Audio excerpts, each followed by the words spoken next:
बार सब लोग जोर से, पूरे दिल से, दोनों मुट्ठी बंद करके, हाथ ऊपर करके जोर से बोलेंगे, भारत माता की, भारत माता की, इंकलाब, इंकलाब, वंदे, वंदे, जय जोहर, जय जोहर, बिरसा मुंडा अमर रहे, बिरसा मुंडा अमर रहे।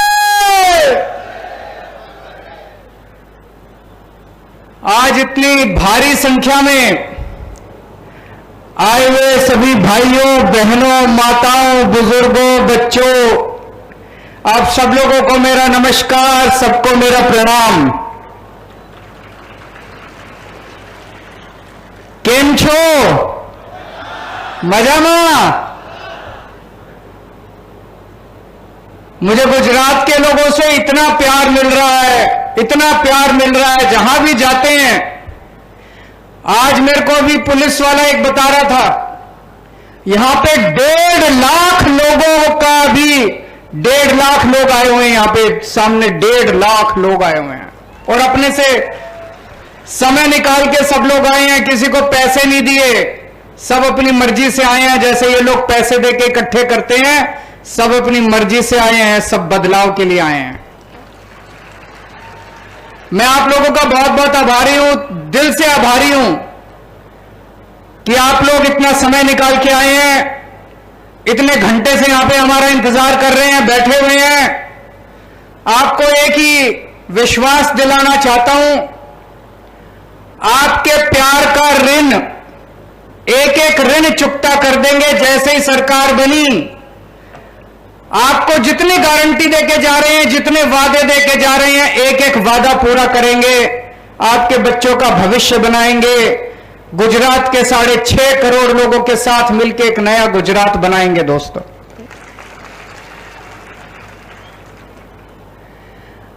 आप लोगों से पूछना चाहता हूं, कौन कौन लोग बदलाव चाहते हैं इस बार? कौन कौन बदलना चाहते हैं? वो जो सड़क पे खड़े हैं वो भी बता दे, कौन कौन बदलाव चाहता है? हाथ खड़े कर दे सब लोग। आपके लिए एक बहुत बड़ी खुशखबरी लेके आया हूं। आईबी की रिपोर्ट आई है। आईबी मतलब केंद्रीय सरकार की, केंद्र सरकार की, सेंट्रल गवर्नमेंट की एक खुफिया एजेंसी है आईबी। उसने गुजरात में घूम घूम के लोगों से पूछा, जनता से पूछा, इस बार चुनाव में किसको वोट दोगे? आईबी ने अपनी रिपोर्ट दी है कि आने वाले चुनाव के अंदर आम आदमी पार्टी की सरकार बनने जा रही है। बहुत बड़ी बात है। आप लोगों ने कमाल कर दिया, जनता ने कमाल कर दिया। एक नई पार्टी, छोटी सी पार्टी पर ईमानदार पार्टी। आप लोगों ने ईमानदार पार्टी के लिए मन बना लिया। लेकिन आईबी की रिपोर्ट में एक और बात लिखी है, सरकार तो बन रही है लेकिन अभी किनारे पे है। अभी 93-94 सीट आ रही है। 93-94 सीट आएगी तो दिक्कत है।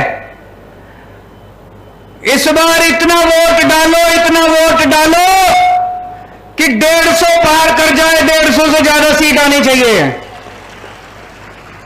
एक बार जोर का धक्का मारना पड़ेगा। इतना तो पहुंच गए, सरकार बन रही है, इतना पहुंच गए, लेकिन अभी मार्जिन पे है, किनारे पे है। आप सबको मिलकर एक बार जोर का धक्का मारना पड़ेगा। एक बार जोर का धक्का मार दो, 150 पार हो जाएगी। उसके बाद अपनी 5 साल स्थिर सरकार चलेगी। दोस्तों, तो सरकार तो बन रही है। दिसंबर में 1 दिसंबर को सरकार बन जाएगी। सरकार बनने के बाद सबसे पहला काम क्या करना है? भ्रष्टाचार खत्म करना है। अपने को करना है कि नहीं करना है? भ्रष्टाचार खत्म करना है। इन लोगों ने लूट लिया गुजरात को। 27 साल इन्होंने लूटने में कोई कसर नहीं छोड़ी। इनके पास, किसी नेता के पास चले जाओ काम लेके, कहते हैं सरकार घाटे में चल रही है, सरकार घाटे में चल रही है, सरकार घाटे में। अरे कहां गया सारा पैसा? एक एमएलए है गुजरात का, इनका चुनाव लड़ने के पहले उसकी 4 एकड़ जमीन थी, 5 साल में 1000 एकड़ जमीन हो गई, 1000 एकड़ जमीन। इन सारों ने इतने बंगले बनवा लिए, इतनी जमीन खरीद ली अपने बच्चों के नाम, अपनी बीवी के नाम, अपने मां बाप के नाम, बच्चों के बच्चे अभी हुए नहीं उनके भी नाम जमीन खरीद ली इन्होंने, प्रॉपर्टी खरीद ली इन लोगों ने। इतना पैसा कमा लिया इन लोगों ने, सबने मिलकर लूट लिया गुजरात को। कहते हैं पैसा नहीं है। गुजरात में हर साल गुजरात सरकार 2.5 लाख करोड़ रुपए खर्च करती है, 2.5 लाख करोड़ रुपए, 2.5 लाख करोड़ रुपए, इतने सारे पैसे होते हैं, इतने सारे पैसे। अभी भगवंत मान जी ने बताया आपको, आप लोग सुबह से शाम तक कितना टैक्स देते हो? रोटी खाते हो तो टैक्स देते हो, मोबाइल इस्तेमाल करते हो तो टैक्स देते हो, दूध पीते हो टैक्स देते हो, छाछ पीते हो टैक्स देते हो, दही खाते हो टैक्स देते हो, माचिस इस्तेमाल करते हो टैक्स देते हो, चाय पत्ती पे टैक्स, हर चीज पे जनता टैक्स देती है। अरबों खरबों खरबों खरबों इतना रुपया इन्होंने इकट्ठा कर रखा है। हर साल 2.5 लाख करोड़ रुपया गुजरात सरकार खर्च करती है। कहां खर्च करती है जी? 27 साल में आपके गांव में सड़क बनी? एक भी सड़क बनी आपने देखी सड़क बनती? कोई स्कूल बनाया इन्होंने? कोई अस्पताल बनाया इन्होंने? कोई कॉलेज बनाया इन्होंने? कुछ काम करा इन्होंने? कुछ भी नहीं करा। फिर पैसा कहां गया? स्विस बैंकों में चला गया, प्रॉपर्टी खरीद ली, जमीन खरीद ली, सारा पैसा खा गए ये लोग। भ्रष्टाचार बंद करेंगे, हमारी सरकार बनेगी, भ्रष्टाचार मुक्त शासन देंगे गुजरात को।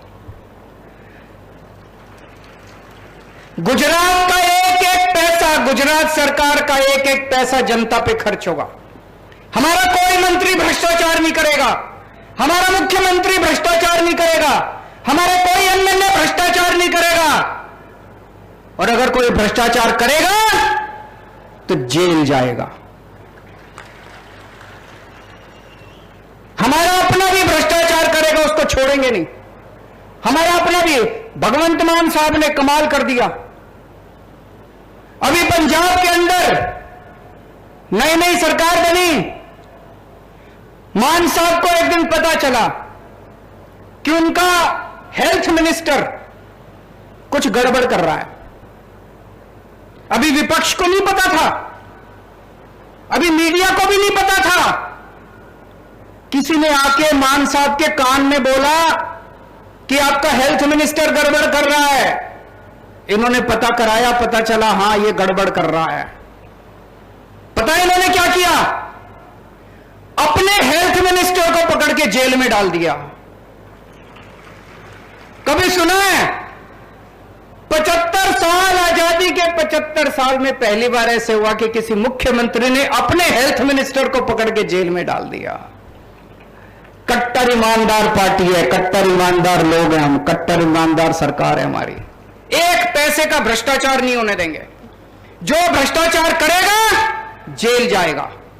और इन नेताओं ने गुजरात के अंदर जितने काले धंधे कर रखे हैं, जितने इतने काले धंधे चल रहे हैं, सारे काले धंधे बंद करेंगे। 2015 के बाद से आज तक जितने पेपर फूटे, ये जो पेपर फूटते हैं ये अपने आप नहीं फूटते, कोई मंत्री कराता है, कोई बड़ा नेता कराता है। आज तक कोई जेल नहीं गया। 2015 के बाद से आज तक जितने पेपर फूटे सबकी जांच दोबारा कराएंगे, और जिन जिन लोगों ने पेपर फोड़े उनको 10-10 साल तक जेल की सजा दी जाएगी।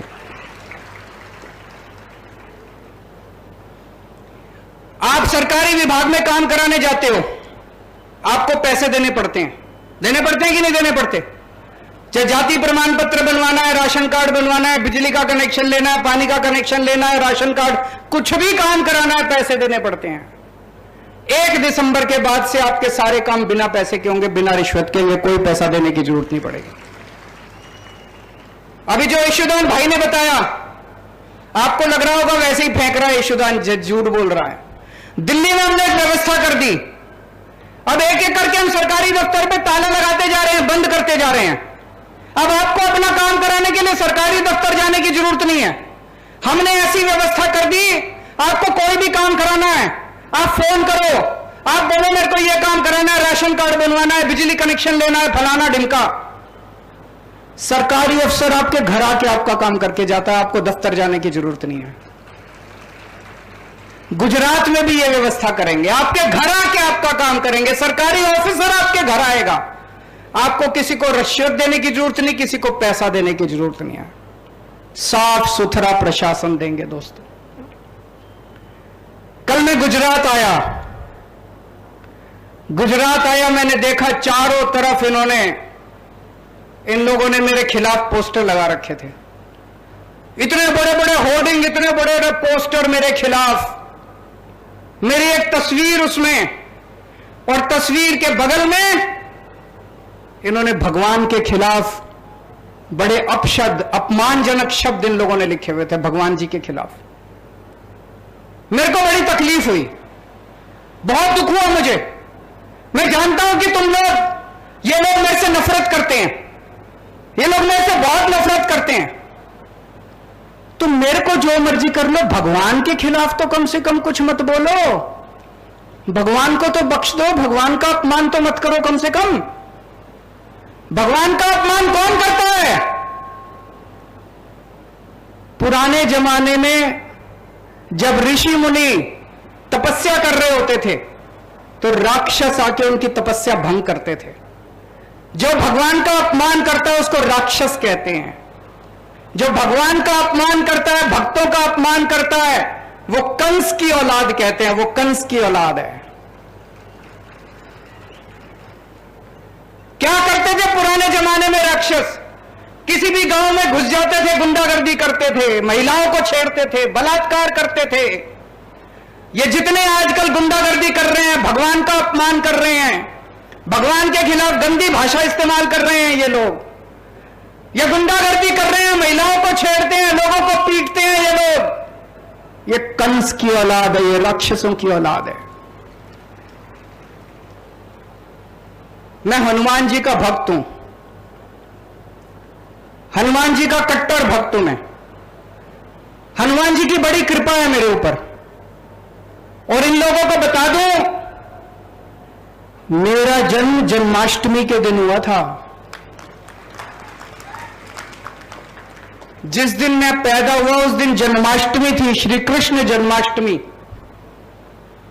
बचपन में मेरी दादी मुझे घर में प्यार से, मेरा घर का नाम कृष्ण था, और भगवान श्री कृष्ण का भी अपार आशीर्वाद है मुझे। उन्होंने स्पेशल काम देके भेजा है, इन कंस की औलादों का सफाया करना है, इन राक्षसों का सफाया करना है। आज के जमाने के जो राक्षस हैं, इनका सबका सफाया करना है। दोस्तों, जनता जनार्दन होती है, जनता भगवान होती है। आपका साथ चाहिए, आप मेरे साथ मिलकर भगवान का काम पूरा करेंगे, इन राक्षसों का सफाया करेंगे। जनता को सुकून दिलाना है, जनता के सुख शांति लेके आनी है, इन राक्षसों का सफाया करना है दोस्तों, भ्रष्टाचारियों का सफाया करना है, गुंडागर्दी करने वाले, भगवान का अपमान करने वाले लोगों का सफाया करना है। इतनी महंगाई हो गई आजकल, इतनी महंगाई, आम आदमी का जीना मुश्किल होता जा रहा है। तनख्वाह बढ़ती नहीं है, आमदनी बढ़ती नहीं है, खर्चे बढ़ते जा रहे हैं। दिल्ली में और पंजाब में हमने एक काम करा दी, हमने सोचा हम क्या कर सकते हैं, जनता को महंगाई से छुटकारा देने के लिए क्या कर सकते हैं। हम लोगों ने दिल्ली में और पंजाब में बिजली फ्री कर दी, बिजली फ्री कर दी, और पुराने बिजली के बिल माफ कर दिए। जैसे मान लो आपका पुराना 70,000 रुपए का बिल है, 80,000 रुपए का पुराना बिल है, कई बार ये गलत बना के भेज देते हैं। हमने पुराने सारे बिल माफ कर दिए, मौजूदा बिजली के बिल जीरो कर दिए, अब सबके बिल जीरो आ रहे हैं। सबके, दिल्ली में भी और पंजाब में भी सबके बिजली के बिल जीरो आ रहे हैं। दोस्तों, गुजरात में आपको भी महंगाई से छुटकारा दिलाएंगे। होना चाहिए कि नहीं होना चाहिए? गुजरात में 1 मार्च से नोट कर लो, केजरीवाल जो कहता है करता है, मैं झूठ नहीं बोलता। मैं 2 बातें कम करता हूं लेकिन एक बात पूरी करता हूं जो कहता हूं। 1 मार्च से गुजरात के हर परिवार, गुजरात के सभी लोगों का जीरो बिजली का बिल आने लगेगा। पुराने सारे बिल माफ कर देंगे और नए बिजली के बिल आना बंद हो जाएंगे। बिजली आएगी, 24 घंटे बिजली आएगी, बिल नहीं आएगा। मैंने जब ये बोला तो ये मेरे ऊपर खूब गालियां दे रहे हैं, दोनों बीजेपी वाले कांग्रेस वाले खूब गालियां दे रहे हैं। केजरीवाल फ्री की रेवड़ी बांट रहा है, केजरीवाल फ्री की रेवड़ी बांट रहा है। आपको पता है गुजरात के मुख्यमंत्री को हर महीने कितनी बिजली फ्री मिलती है? 5000 यूनिट बिजली फ्री मिलती है गुजरात के सीएम को। 5000 हर महीने। हर मंत्री को 4000 यूनिट बिजली मुफ्त मिलती है, हर मंत्री को। सीएम को 5000 यूनिट, मंत्री को 4000 यूनिट। केजरीवाल जब कहता है जनता को 300 यूनिट बिजली मुफ्त दूंगा तो इनको मिर्ची लगती है। जनता को बिजली मुफ्त मिलनी चाहिए कि नहीं मिलनी चाहिए? सीएम को मुफ्त मिलती है, मंत्री को मुफ्त मिलती है, तो जनता को भी मिलनी चाहिए। क्यों नहीं मिलनी चाहिए जनता को मुफ्त बिजली? जरूर देंगे। यहां जितनी महिलाएं बैठी हैं सबको कहना चाहता हूं, जिन जिन महिलाओं के बैंक अकाउंट नहीं है अपने बैंक अकाउंट खुलवा लेना। हमारी सरकार बनने के बाद 18 साल से ऊपर की हर महिला के अकाउंट में हर महीने 1-1 हजार रुपए हर महीना डलवाया करेंगे। होना चाहिए कि नहीं होना चाहिए?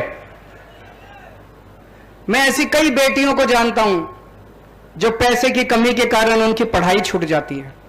उनके अकाउंट में 1000 रुपए जाएंगे तो उनकी पढ़ाई नहीं छूटेगी, वो बेटी अपना बेचारा अपना पढ़ाई पूरी कर लेगी।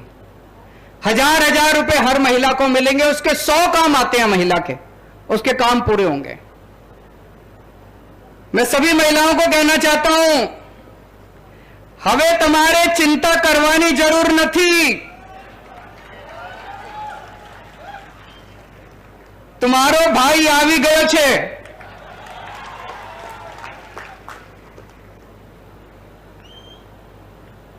दोस्तों, दिल्ली में पहले सरकारी स्कूलों का बहुत बुरा हाल था, जैसे गुजरात के अंदर सरकारी स्कूलों का बुरा हाल है।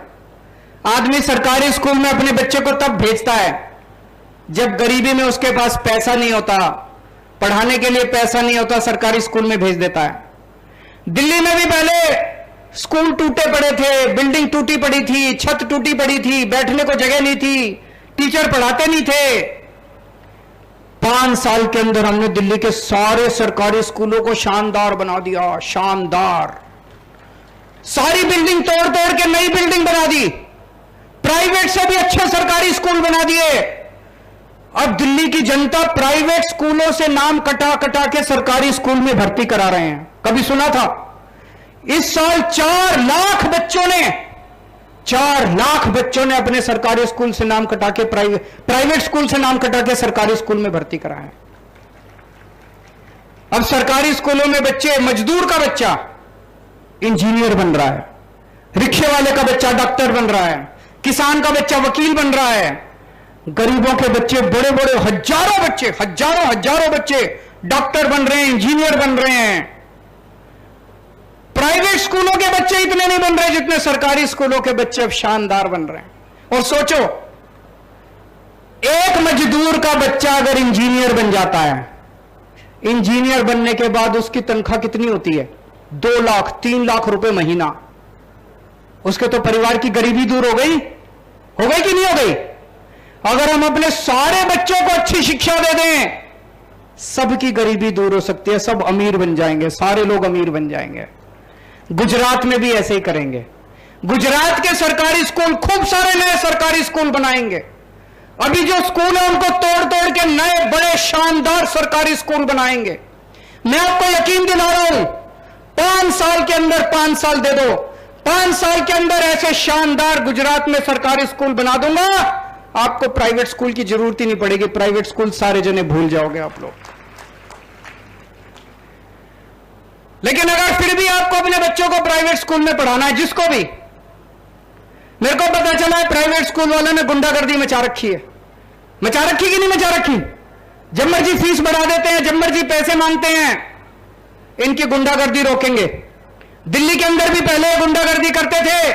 7 साल में हमने प्राइवेट स्कूल वालों को दिल्ली में फीस नहीं बढ़ाने दी। पंजाब में भी हमने फीस बढ़ाने से रोक दिया प्राइवेट स्कूल वालों को। गुजरात के अंदर भी प्राइवेट स्कूल वालों को फीस नहीं बढ़ाने देंगे दोस्तों। तमार बानकने डॉक्टर, इंजीनियर, वकील बनावीस, तमार गरीबी दूर करीस। दिल्ली में पहले सरकारी अस्पतालों का बुरा हाल था। घर में कोई बीमार हो जाए, हजारों रुपए खर्च करने पड़ते थे लोगों को। करने पड़ते हैं कि नहीं करने पड़ते? प्राइवेट अस्पताल में ले जाओ, छोटी सी बीमारी हो, हजारों रुपए खर्च हो जाते हैं। हमने दिल्ली में गली गली में मोहल्ला क्लिनिक खोल दिए। मोहल्ला क्लिनिक में सारी दवाइयां फ्री है, सारे टेस्ट फ्री हैं, सबका इलाज फ्री है। शानदार बड़े बड़े सरकारी अस्पताल बना दिए, उसमें सबका इलाज फ्री है। दिल्ली के 2 करोड़ लोगों का इलाज, चाहे 20 लाख 30 लाख रुपए भी खर्चा है, सारा इलाज मुफ्त है।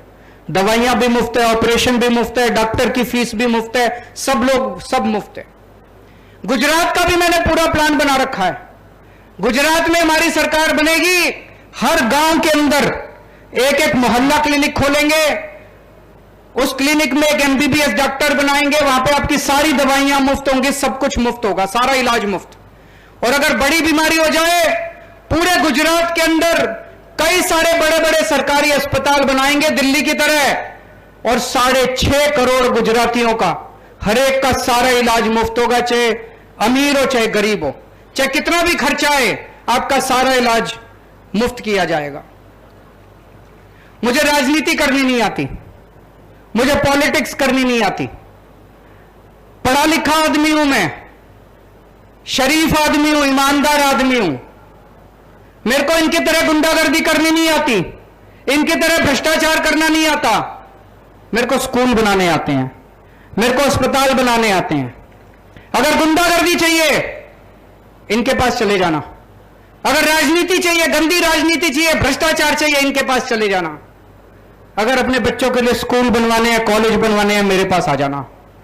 अगर अपने परिवार के लिए अस्पताल बनवाने हैं तो मेरे पास आ जाना। दोस्तों, आप में से कौन कौन बेरोजगार है, जरा हाथ खड़े करें। सब लोग बेरोजगार हैं। मैंने अभी एक टीवी चैनल में देखा, एक रिपोर्टर ने इनके बड़े नेता से पूछा कि सर इतनी ज्यादा बेरोजगारी है, इसके बारे में क्या कर रहे हो? बोले जो बेरोजगार हैं ये लोग निकम्मे हैं, ये लोग काबिल नहीं है, इनको कुछ आता नहीं है, इनको रोजगार नहीं मिल सकता। मुझे बड़ा गुस्सा आया। ये हमारे बच्चों को बेरोजगार, हमारे बच्चों को निकम्मा बोलते हैं, लोगों को ये गालियां देते हैं, सरेआम गालियां देते हैं। इतना घमंड हो गया इन लोगों को, इतना अहंकार हो गया इन लोगों को। मैं आपसे पूछना चाहता हूं, आप लोग निकम्मे हो कि इनके बच्चे निकम्मे हैं? इनके बच्चे निकम्मे हैं।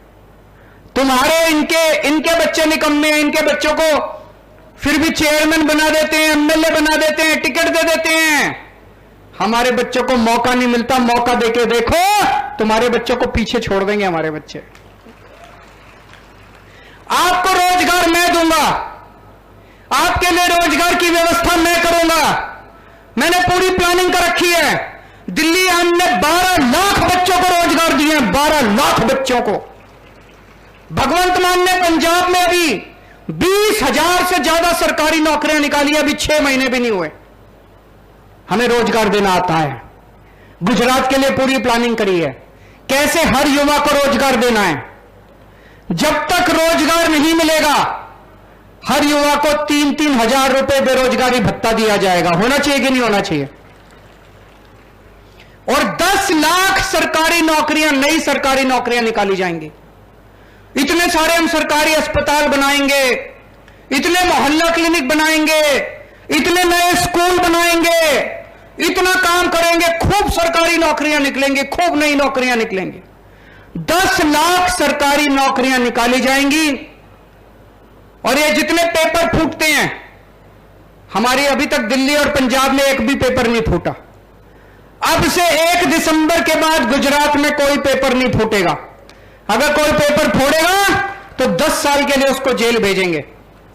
अभी तक जितनी वैकेंसी हैं, तलाटी के पेपर नहीं हुए, टेट के पेपर नहीं हुए, टेट के पेपर नहीं हुए, पुलिस में भर्तियां बाकी है। पूरे 1 साल का हमने शेड्यूल बनाया है। फरवरी में तलाटी के पेपर हो जाएंगे, मई के महीने में टेट के और टेट के पेपर हो जाएंगे। उसके बाद दिसंबर तक आते आते सारे पुलिस की भर्तियां करके सबको बिना पेपर फोड़े सबकी भर्ती कर देंगे। किसी को पैसे देने की जरूरत नहीं है, रिश्वत देने की जरूरत नहीं है।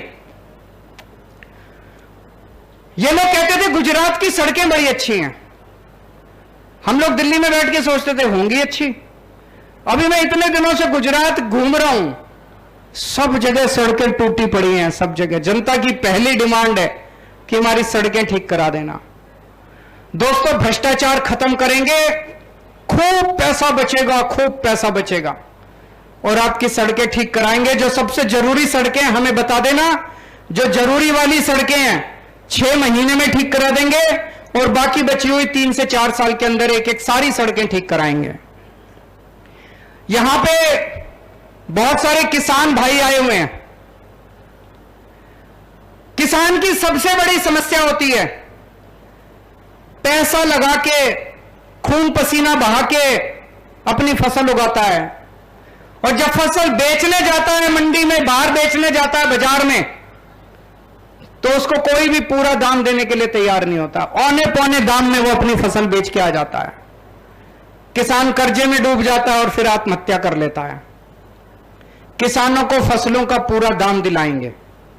अगर उसको पूरे दाम मंडी में नहीं मिलेंगे, मार्केट में नहीं मिलेगी, तो सरकार उसकी सारी फसल खरीदेगी, हम खरीदेंगे उसकी सारी फसल एमएसपी के दाम पे।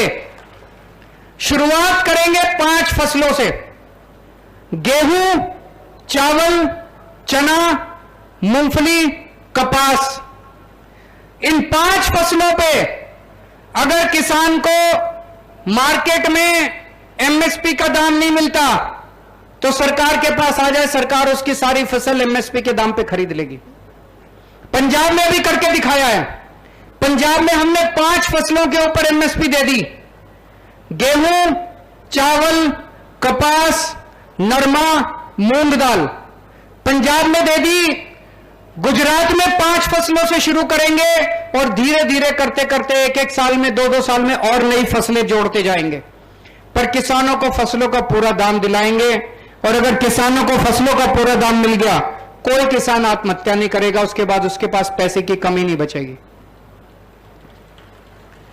आज किसानों को बिजली कभी रात को आती है, कभी 1 घंटा आती है, कभी 2 घंटा आती है। दोपहर के टाइम में हर किसान को 12 घंटे बिजली का प्रावधान करेंगे। आज सिंचाई की व्यवस्था का बुरा हाल है। नर्मदा का पानी आज भी अलग अलग इलाकों में नहीं पहुंचा।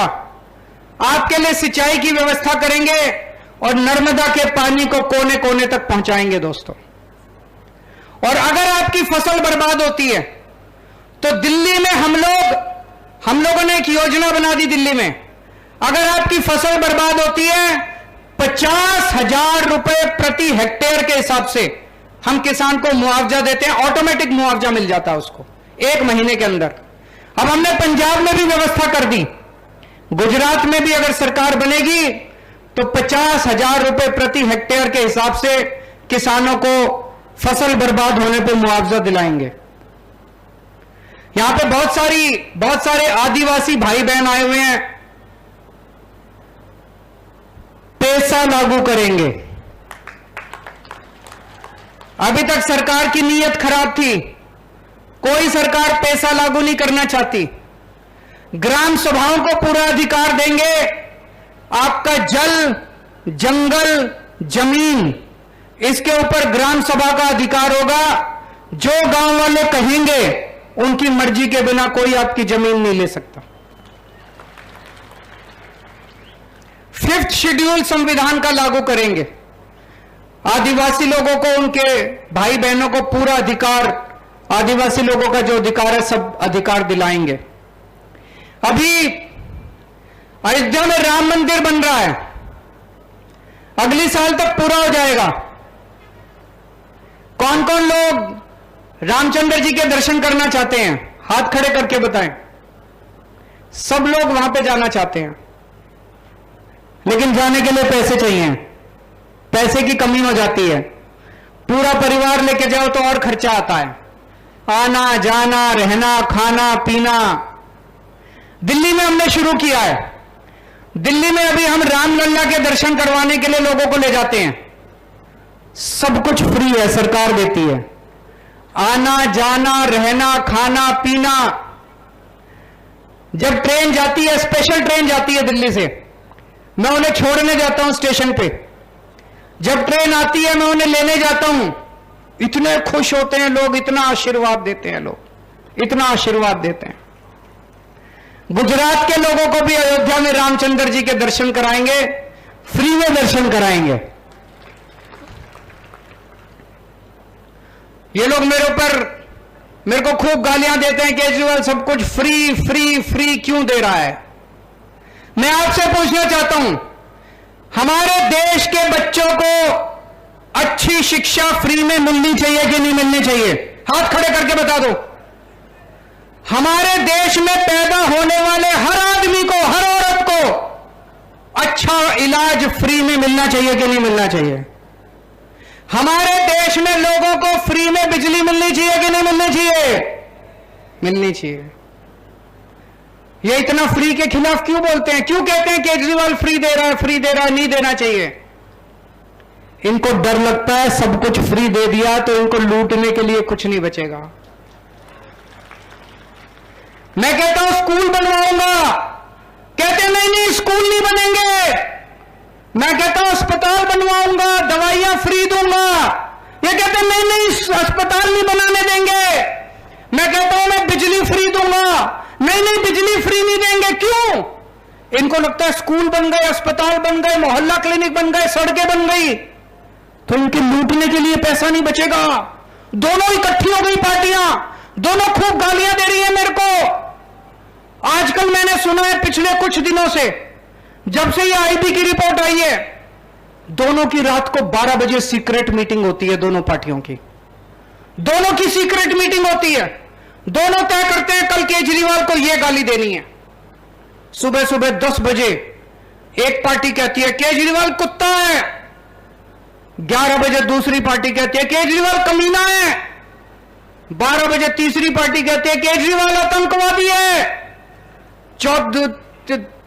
1 बजे दूसरी पार्टी कहती है केजरीवाल खालिस्तानी है। खूब गालियां दे रहे हैं ये लोग, खूब गालियां दे रहे हैं। दोस्तों इनके चक्कर में मत पड़ना, ऊपर वाले की कुछ कृपा हो रही है। पूरा गुजरात इस टाइम बदलाव की आंधी चल रही है। पूरे गुजरात के अंदर जबरदस्त आंधी चल रही है। भगवान ने झाड़ू चलानी शुरू कर दी है। भगवान झाड़ू चला रहा है ऊपर से। कुछ तो प्रभु की दिव्य शक्ति है कोई, जो इस समय पूरे गुजरात के अंदर घूम घूम के जनता का मन बदल रही है। दोस्त जबरदस्त हो रहा है पूरे गुजरात के अंदर। अब कांग्रेस को वोट मत दे देना। कांग्रेस को वोट देने का मतलब है वोट खराब करना।